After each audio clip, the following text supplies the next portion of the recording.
Саламатсыңдар ма, құрметті оқушылар? Бүгінгі дене шынықтыру пәні бойынша онлайн сабағымызды бастаймыз. Сабақтың тақырыбы футбол ойыны кезіндегі допты тебу әдістері. Сабақтың мақсаты: бірінші, оқушыларға футбол ойыны кезіндегі допты тебу әдістерін үйрету, түсіндіру. Екінші, допты тебу әдістерін қимыл қозғалыстарды, жылдамдықты дамыту. Үшінші, оқушыларды әдептілікке, инабаттылыққа тәрбиелеу. Сабағымызды бастамас бұрын техникалық қауіпсіздік ережелерімен танысу.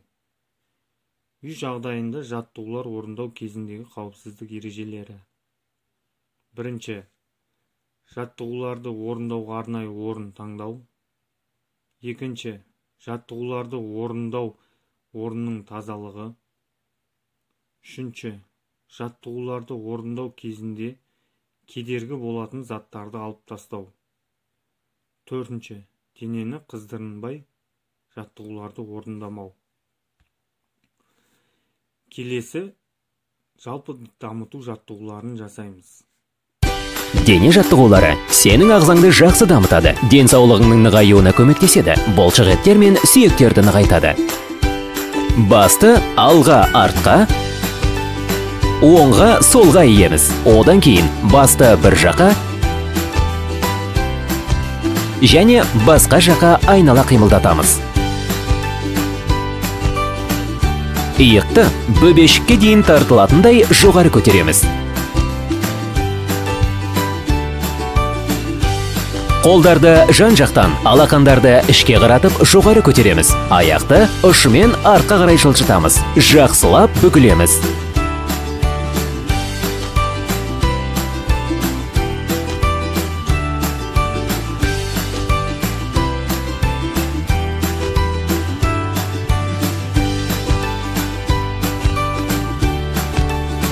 Дененің құрысын жазған соң, негізгі кешенге кірісеміз.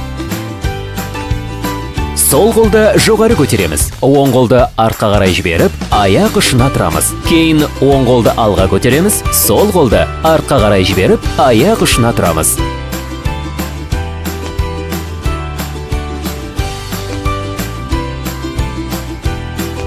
Кеудені жерден көтереміз. Қолдарды жазып, дем аламыз, бүгіп, дем шығарамыз.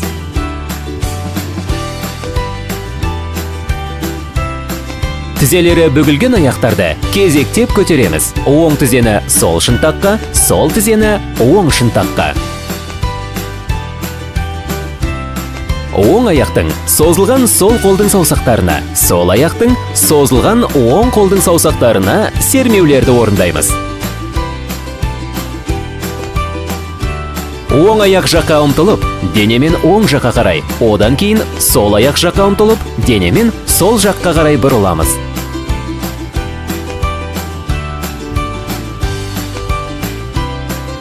Оң аяқ жаққа ұмтылып, тізерлей отырамыз.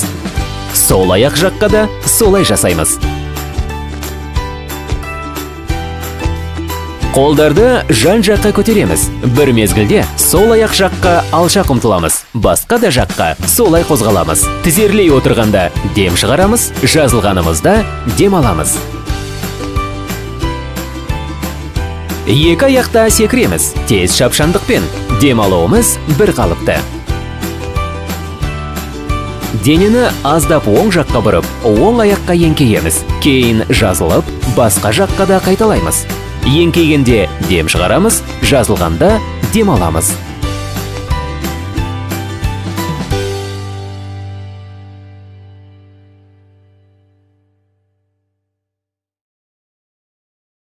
Жалпы дамыту жаттығуларын орындап болсақ, сабағымыздың негізгі бөліміне көшеміз. Негізгі бөлімде орындалатын әдістер. Бірінші, допты тебу әдістерін үйрену. Бірінші, допты табанның жоғары жағымен тебу әдістерін үйрену. Екінші, допты табанның ішкі жағымен тебу әдістерін үйрену.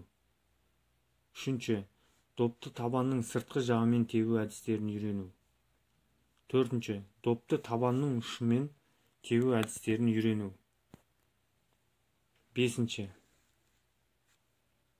Допты қақпаға тебу әдістерін үйрену. Келесі суретке назар аударыңыз. Допты табанның жоғары жағымен тебу әдістерін үйрету.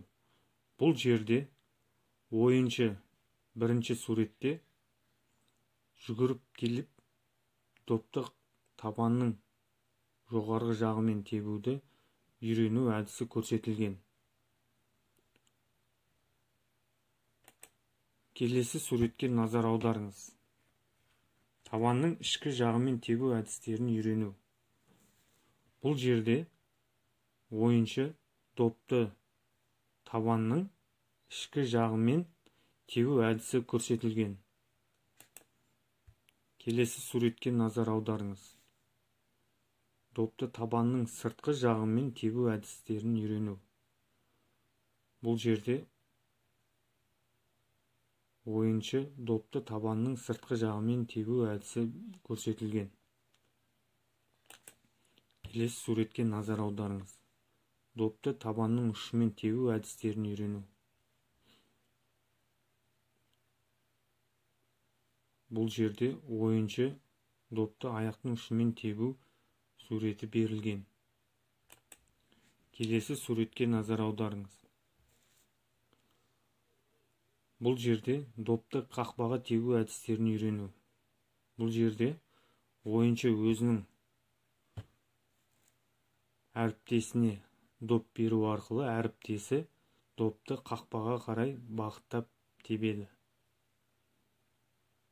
Және әртүрлі аяқтың ұшымен, ішкі қырымен, сыртқы қырымен. Келесі тапсырма. Бірінші тапсырма. Допты тебу әдісінің қанша түрін білесің? Екінші тапсырма. Допты тебу кезінде қандай әрекеттер жасау керек? Үшінші тапсырма. Допты қақпаға қандай қашықтықтан тепкен тиімді? Төртінші тапсырма. Қазақстанда алдыңғы қатардағы қандай футбол командаларын білесің? Осымен бүгінгі сабағымыз аяқталды. Сау болыңыз.